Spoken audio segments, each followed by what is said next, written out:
اللہ الرحمن الرحیم۔ سورۃ البقرہ جو ہے اس کے اگلے رکوع کے ساتھ رکوع نمبر 37 بنتا ہے، اس کے ترجمہ اور تشریح کے ساتھ حاضر ہیں۔ ارشاد باری تعالیٰ ہے، یا ایھا الذین آمنوا انفقوا من طیبات ما کسبتم، اے ایمان والو انفقوا خرچ کرو، من طیبات پاک چیزوں میں سے، ما کسبتم جو تم نے کمائی، اے ایمان والو ان پاک چیزوں میں سے خرچ کرو جو تم نے کمائی، وَمِمَّا أَخْرَجْنَا لَكُم مِّنَ الْأَرْضِ اور ان چیزوں میں سے بھی خرچ کرو، مما جو اخرجنا ہم نے نکالی، لکم تمہارے لیے، من الارض زمین سے، اور ان چیزوں میں سے بھی خرچ کرو جو ہم نے تمہارے لیے زمین سے نکالی، ولا تیمموا الخبیث منہ، ولا تیمموا اور ارادہ نہ کرو، الخبیث ردی چیز کا، منہ جو تم نے کمایا ان میں سے، ردی چیز کو، منہ تنفقون ردی چیز سے اللہ کی راہ میں خرچ کرنے کا ارادہ نہ کرو، وَلَسْتُمْ بِآخِذِیہِ اگر تمہیں کوئی ردی چیز دے تو تم اس کو نہیں لوگے، لستم بِآخِذِیہِ تم اس کو نہیں لوگے، الا ما سوائے اس کے، ان تغمضوا فیہ کہ تم اس میں چشم پوشی سے کام لوگے، یعنی تم لے تو لوگے لیکن چشم پوشی سے کام لیتے ہوئے لوگے، یعنی صرف جو اگلا بندہ آپ کو دے رہا ہے صرف اس وجہ سے آپ ردی چیز کو قبول کر لیں گے کہ وہ دے رہا ہے، تو اگر میں انکار کروں گا تو وہ میرے بارے میں اس کی سوچ اچھی نہیں رہے گی، تو یہ چشم پوشی کرتے ہوئے، پردہ ڈالتے ہوئے آپ کوئی چیز کسی سے خبیث کو ردی چیز آپ کو دے، آپ لے تو لیتے ہیں حالانکہ حقیقتاً آپ اس چیز کو قبول کرنا پسند نہیں کر رہے ہوتے۔ وَاعْلَمُوا اور جان لو ان اللہ غنی حمید بے شک اللہ تبارک و تعالی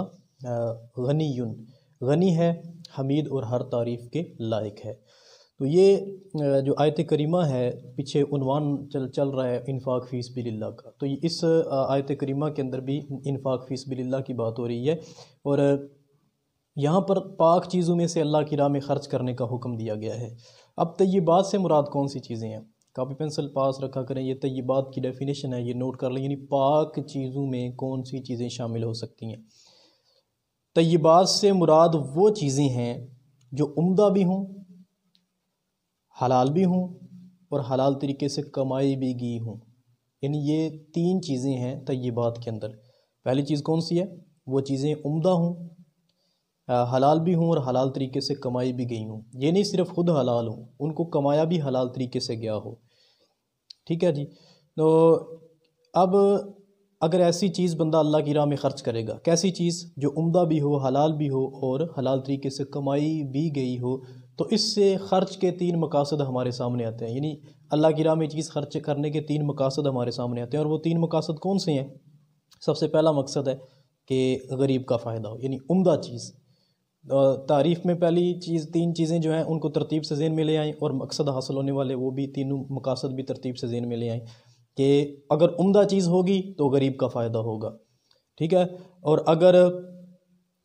وہ چیز حلال ہوگی تو بندے کے اپنے نفس کی اصلاح ہوگی، اور اگر وہ چیز حلال طریقے سے کمائی گئی ہوگی تو اسی سے اللہ تبارک و تعالیٰ کی رضا نصیب ہوگی۔ اگر ان تین چیزوں میں سے کوئی ایک مقصد بھی رہ جائے تو وہ چیز اللہ کی راہ میں قابل قبول نہیں ہوتی۔ تو خرچ کرنے کے تین مقاصد کون سے ہیں؟ پہلا مقصد یہ ہے کہ اس سے غریب کا فائدہ ہو، جس کو آپ چیز دے رہے ہیں اس کا فائدہ ہو۔ دوسرا چیز اپنے نفس کی کیا ہو؟ اصلاح ہو،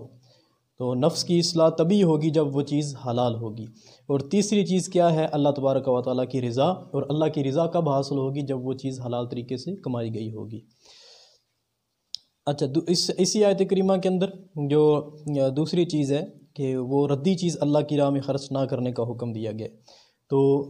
یہ دنیا داری کا قاعدہ ہے کہ اگر ہمیں کوئی ردی چیز دے رہا ہو، فضول چیز دے رہا ہو، ایسی چیز دے رہا ہو جو اس کے خود اپنے استعمال میں نہ ہو، تو یقیناً وہ چیز ہم قبول کرنے سے اجتناب کرتے ہیں۔ اگر ہمیں لینا پڑ بھی جائے تو ہم چشم پوشی سے کام لیتے ہیں کہ اگلا بندہ دے رہا ہے تو اگر اس کو انکار کیا تو اس کو یہ ہمارا انکار جو ہے وہ برا لگے گا،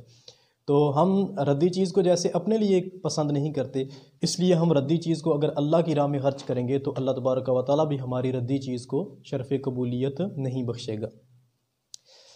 چوتھے پارے کی پہلی آیت کریمہ ہے جس میں اللہ تبارک و تعالیٰ نے ارشاد فرمایا، لن تنالوا البر حتی تنفقوا مما تحبون، تم اس وقت تک نیکی کو نہیں پہنچ سکتے جب تک اپنی پسندیدہ چیز کو اللہ کی راہ میں قربان نہ کر لو۔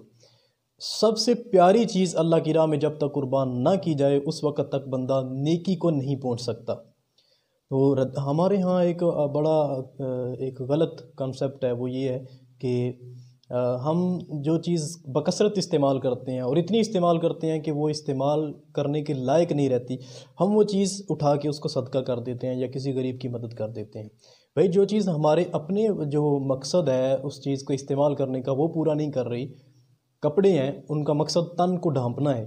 تو ایسے پھٹے پرانے کپڑے جو ہمارے تن کو نہیں ڈھانپ سکتے، اب وہ ردی ہو چکی ہیں، ہم اٹھا کے وہ غریبوں کو دے دیتے ہیں، تو یقیناً غریبوں کو اس سے فائدہ حاصل نہیں ہوگا۔ تو اس لیے اگر پسندیدہ چیز جو اپنے لیے جو بندہ چیز پسند کرتا ہے وہی اگر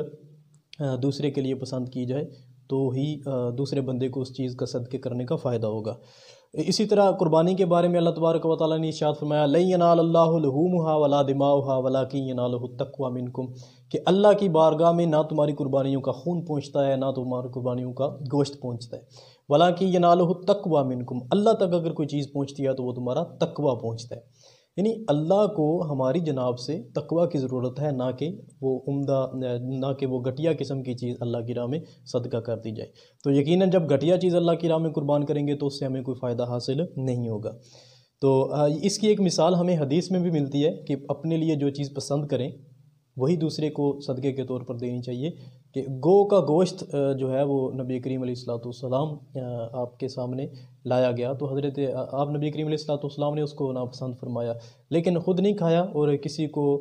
کھانے سے منع بھی نہیں کیا۔ تو حضرت عائشہ صدیقہ رضی اللہ تعالیٰ عنہا نے عرض کیا یا رسول اللہ ہم یہ اٹھا کے کسی غریب کو دے دیں؟ تو رسول اللہ علیہ السلام نے ارشاد فرمایا جس چیز کو تم اپنے لیے ناپسند کرتی ہو اس کو تم کسی دوسرے کو کیسے دے سکتی ہو؟ تو یہ پریکٹیکلی نبی کریم علیہ السلام نے بتا دیا کہ عمدہ چیز اگر فقیروں کو مساکین کو دی جائے تو اس کا ان کو کوئی فائدہ بھی ہوتا ہے اور اللہ تبارک و تعالیٰ کی رضا بھی اسی میں ہے۔ اگلی آیت ہے الشیطان یعدکم الفقر ویامرکم بالفحشاء، شیطان یعدکم وہ ڈراتا ہے تمہیں، شیطان تمہیں ڈراتا ہے، الفقر کس سے؟ تنگ دستی سے، شیطان تمہیں تنگ دستی سے ڈراتا ہے، ویامرکم بالفحشاء اور تمہیں بے حیائی کا حکم دیتا ہے۔ بے حیائی، یہاں بے حیائی سے مراد بخل ہے، کنجوسی ہے، یعنی شیطان تمہیں جو فقر ہے تنگ دستی ہے اس سے ڈراتا ہے اور تمہیں بخل کا حکم دیتا ہے، کنجوسی کا حکم دیتا ہے۔ اب یہاں پر فحشاء بے حیائی کا لفظ بخل کے لیے کیوں استعمال کیا گیا؟ اس کی وجہ حضور ضیاء الامت رحمۃ اللہ علیہ جس تفسیر سے آپ کو سبق پڑھایا جا رہا ہے، تفسیر ضیاء القرآن شریف کے اندر آپ فرماتے ہیں کہ پہلے ایک جو ہے نا وہ پہلے اس چیز کی وضاحت کی کہ الشیطان یعدکم الفقر ویامرکم بالفحشاء، کہ شیطان تمہیں فقر کا حکم کیسے دیتا ہے؟ فرماتے ہیں شیطان طرح طرح کے وسوسے انسان کے ذہن میں ڈال دیتا ہے، اسے خرچ کرنے سے روکنے کی کوشش کرتا ہے۔ وہ کہتا ہے کہ اگر یہ خرچ کر دیا تو خود کیا کھاؤ گے، بچوں کا پیٹ کہاں سے بھرو گے، در در کی بھیک مانگنے کی ذلت تمہیں اٹھانا پڑے گی۔ تو بہتر یہ ہے کہ بجائے اس کے کہ تم اٹھا کے اپنا مال اللہ کی راہ میں خرچ کر دو، اس کا بہترین طریقہ یہ ہے کہ تم اللہ کی راہ میں خرچ نہ کرو تاکہ تمہیں کسی سے مانگنا نہ پڑے وغیرہ وغیرہ۔ تو یہ مختلف شیطان کے ہتھ کنڈے ہوتے ہیں۔ تو بخل جو ہے اس کو فحشاء کیوں کہا گیا؟ اس کا جواب دیتے ہیں کہ یہ چیز غور طلب ہے کہ قرآن حکیم نے بخل کو فحشاء بے حیائی کے لفظ سے کیوں تعبیر کیا ہے؟ آپ فرماتے ہیں حقیقت یہ ہے کہ اس سے بڑی بے حیائی، اس سے بڑھ کر بے حیائی کی بات کیا ہو سکتی ہے کہ انسان خود تو عیش کر رہا ہو اور کسی غریب بھائی کی امداد کے لیے اسے خیال بھی نہ ہوتا۔ یعنی یہ بڑی بے حیائی ہے کہ بندہ خود تو بڑا شکم سیر ہو کر رج کے کھانا کھا رہا ہو اور اس کے پڑوسی جو ہے وہ بھوکے ہوں۔ ٹھیک ہے جی، تو یہ آیت ہے الشیطان یعدکم الفقر ویامرکم بالفحشاء، شیطان تمہیں فقر تنگ دستی سے ڈراتا ہے، تمہیں بے حیائی، اور بے حیائی کا یہاں پہ کیا ترجمہ آپ کر سکتے ہیں؟ بخل کا حکم دیتا ہے، کنجوسی کا حکم دیتا ہے۔ واللہ یعدکم مغفرۃ منہ وفضلا، شیطان کس چیز کا حکم دیتا ہے؟ بے حیائی کا اور فقر کا، تنگ دستی کا۔ اس کے برعکس اللہ تبارک و تعالیٰ وعدہ فرماتا ہے، یعدکم اللہ تبارک و تعالیٰ وعدہ فرماتا ہے مغفرۃ منہ، اپنی بخشش کا، وفضلا اور فضل و کرم کا۔ اگر وہ اللہ کی بات مانتے ہوئے وہ مال اللہ کی راہ میں قربان کر دیا جائے تو اللہ تبارک و تعالیٰ اپنی جناب سے مغفرت اور بخشش کا وعدہ فرماتا ہے۔ واللہ واسع علیم، اور اللہ تبارک و تعالیٰ بڑی وسعت والا ہے۔ یوتی الحکمت من یشاء، اگلی آیت ہے یوتی الحکمت من یشاء، اللہ جس کو چاہتا ہے حکمت عطا فرماتا ہے۔ ومن یوت الحکمت فقد اوتی خیرا کثیرا، اور جس کو حکمت عطا کر دی جاتی ہے اس کو بہت بڑی بھلائی عطا کر دی جاتی ہے۔ یعنی اللہ تبارک و تعالی جو ہے وہ جس کو چاہتا ہے حکمت عطا کرتا ہے، اور جس کو اللہ حکمت عطا کر دیتا ہے فقد اوتی خیرا کثیرا، اللہ اس کو بہت بڑی بھلائی عطا کر دیتا ہے۔ حکمت سے کیا مراد ہے؟ حکمت سے مراد وہ علم صحیح ہے، یعنی ایسا نافع علم ہے، نفع دینے والا علم ہے جو اتنا پختہ اور طاقتور ہو، یعنی وہ علم اتنا پختہ اور طاقتور ہو کہ وہ انسانی ارادہ کو حکماً عمل خیر کی طرف متوجہ کر دے۔ بندہ کسی کام کا ارادہ کرے اور اس کا علم زبردستی اس کو وہ کام کرنے پر مجبور کر دے، اس کو کہتے ہیں حکمت۔ اس کی تعریف بھی لکھ لیں، حکمت سے مراد وہ علم صحیح ہے جو اتنا پختہ اور طاقتور ہو کہ وہ انسانی ارادہ کو حکماً، انسان کی نیت کو حکماً کس کی طرف متوجہ کر دے؟ عمل خیر کی طرف۔ ٹھیک ہے، تو یہ یوتی الحکمت من یشاء، اللہ جس کو چاہتا ہے حکمت عطا کرتا ہے۔ ومن یوت الحکمت فقد اوتی خیرا کثیرا، جس کو اللہ حکمت عطا کر دیتا ہے اس کو بہت بڑی بھلائی عطا کر دیتا ہے۔ وما یذکر الا اولو الالباب، وما یذکر، اور نصیحت قبول نہیں کرتے الا اولو الالباب، ما سوائے عقل میں، یعنی عقل مند ہی ہیں جو نصیحت قبول کرتے ہیں، عقل مندوں کے علاوہ کوئی بندہ نصیحت قبول کرنے کے لیے تیار نہیں ہے۔ وما، اگلی آیت ہے وما انفقتم من نفقۃ او نذرتم من نذر فإن اللہ یعلمہ، وما انفقتم، اور جو تم خرچ کرتے ہو، من نفقۃ، کوئی خرچ کرتے ہو، کوئی بھی چیز جب تم خرچ کرنے والی چیز جب تم اللہ کی راہ میں خرچ کرتے ہو، او نذرتم من نذر، یا کوئی نذر مانتے ہو یا منت مانتے ہو، فَإِنَّ اللَّهَ يَعْلَمُهُ، تو بے شک اللہ تبارک و تعالیٰ اس کو جانتا ہے۔ وَمَا لِلظَّالِمِينَ انصار، اور جو ظالم ہیں ان کے لیے کوئی مددگار نہیں ہے۔ یا یہ جو ہم منت مانتے ہیں، اگر میں پاس ہو گیا تو میں جی فلاں دربار کے اندر کوئی چیز صدقہ کروں گا، وہاں پہ رہنے والے فقیروں کو جو ہے وہ میں کھانا کھلاؤں گا، اگر اس طرح کی کوئی نظر مانی جاتی ہے تو وہ نظر ماننا شریعت اسلامیہ کے اندر جائز ہے، لیکن نظر صرف اللہ کی ہے۔ اگر آپ دوسرے جو جیسے زمانہ جاہلیت کے اندر لوگ بتوں کی نظر مانا کرتے تھے تو اس کی اجازت نہیں ہے۔ البتہ ہمارے ہاں جو درباروں کے اوپر منتیں مانی جاتی ہیں، نظریں مانی جاتی ہیں، اگر اس میں خلاف شرع کوئی کام ہے تو اس کی اجازت نہیں ہے۔ نیت اگر یہ ہے کہ اگر میرا یہ کام ہو گیا تو میں اپنا کھانا لے جا کے وہاں جو فقیر ہیں، بھوکے لوگ ہیں، اور درباروں کے اوپر عموماً ہوتے بھی ایسے لوگ ہیں جنہیں کھانے پینے کے لیے کوئی چیز کہیں سے نہیں ملتی، تو وہ ایسی درگاہوں پر وہ پناہ لیتے ہیں جہاں پہ ان کے کھانے کا بندوبست ہوتا ہے۔ تو اگر وہ جو کھانا بنایا جاتا ہے وہ بنایا اللہ کے نام ہی کا جاتا ہے، اس کے اوپر جو جانور ذبح کیے جاتے ہیں وہ جانور بھی اللہ کے نام پہ ذبح کیے جاتے ہیں، بس وہ کھانا جو کھلایا جاتا ہے وہ غریب اور مساکین لوگوں کو کھلایا جاتا ہے، تو اس کے اندر کوئی حرج نہیں ہے، بشرط یہ کہ اس دربار کے اندر کوئی خلاف شریعت کام نہ ہو رہا ہو۔ اب ایک اور ڈیفینیشن یہاں پہ لکھ لیں کہ نظر کس کو کہتے ہیں۔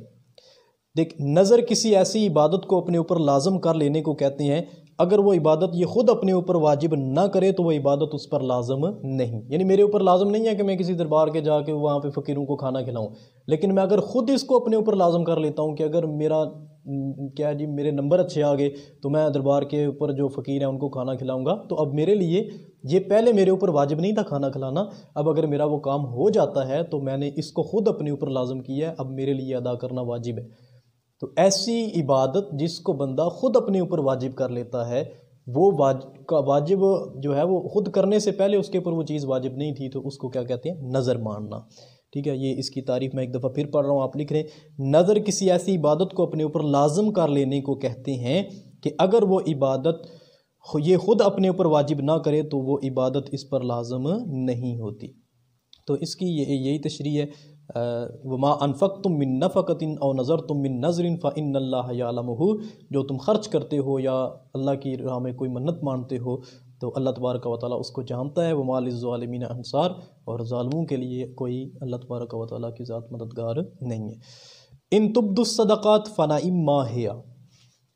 اب جو صدقات ہیں یہ چھپا کے دینے چاہیے یا اعلانیہ دینے چاہیے، یا ان کے دینے کی کیفیت کیا ہونی چاہیے، اس کی طرف اشارہ ہے۔ ان تبدو الصدقات، اگر تم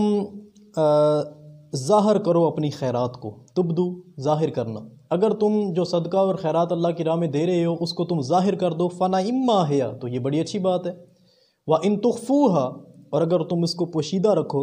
وَتُؤْتُوهَا الْفُقَرَاءَ، اور ان صدقے کو تم فقراء کو دے دو، فَهُوَ خَيْرٌ لَكُمْ، تو یہ اور بھی بہتر بات ہے۔ یعنی اگر اعلانیہ صدقہ دیتے ہیں تو اس کی بھی شریعت نے اجازت دی ہے، اگر خفیہ پوشیدہ طور پر صدقہ دیتے ہیں تو اس کی بھی شریعت نے اجازت دی ہے۔ اب آگے علماء نے دو طرح سے اس کی تقسیم کر دی ہے کہ جو فرضی صدقات ہیں وہ ظاہر کر کے دینا افضل ہے، اور جو نفلی صدقات ہیں وہ چھپا کے دینا افضل ہے۔ صدقات کی بنیادی طور پر دو قسمیں ہوتی ہیں، ایک فرضی صدقات ہوتے ہیں اور ایک نفلی صدقات ہوتے ہیں۔ جو فرضی صدقات ہوتے ہیں، مثال کے طور پر زکوٰۃ ہمارے اوپر فرض ہے، عشر ہمارے اوپر فرض ہے، تو یہ اعلانیہ دینا مناسب ہے، زیادہ درست ہے، مستحب ہے۔ اور جو نفلی صدقات ہیں، یعنی کوئی فرض نہیں ہے میرے اوپر، ویسے اگر میں کسی کی مدد کرنا چاہتا ہوں 500 1000 روپے کے ساتھ، تو یہ میں اگر یہ نفلی ہے تو یہ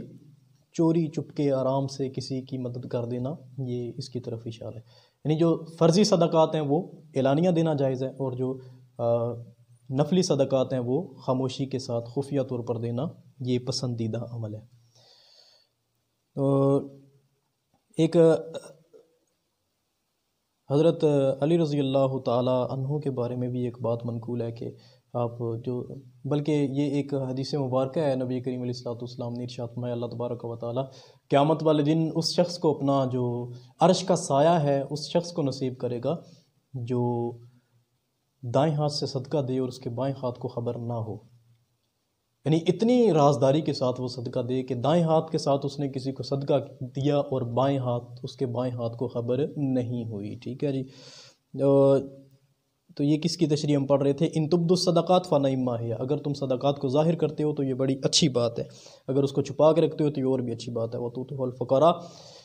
فَهُوَ خَيْرٌ لَكُمْ، اگر وہ صدقات فقیروں کو دیتے ہو تو اور بھی زیادہ بہتر ہے۔ وَيُكَفِّرْ عَنْكُمْ مِنْ سَيِّئَاتِكُمْ، جو صدقہ جیسے بھی دو صدقے کی برکت سے اللہ تمہارے گناہوں کو معاف کر دے گا۔ وَاللَّهُ بِمَا تَعْمَلُونَ خَبِيرٌ، اللہ تبارک و تعالیٰ جو کچھ تم کرتے ہو اس سے خبردار ہے، اس کی اللہ خبر رکھتا ہے۔ لَيْسَ عَلَيْكَ هُدَاهُمْ وَلَكِنَّ اللَّهَ يَهْدِي مَن يَشَاءُ، تمہارے ذمہ ان کو ہدایت دینا نہیں ہے۔ یہ انصار تھے، کچھ جو غیر مسلم تھے، تو جو انصار مسلمان تھے انہوں نے ان کی مدد کرنا چھوڑ دی کہ انہوں نے اسلام قبول نہیں کیا تو ہم ان کی مالی مدد نہیں کریں گے۔ تو اللہ تبارک و تعالیٰ نے ارشاد فرمایا یہ جو ہدایت دینا یہ اللہ تبارک و تعالیٰ کے ذمہ کرم پر ہے،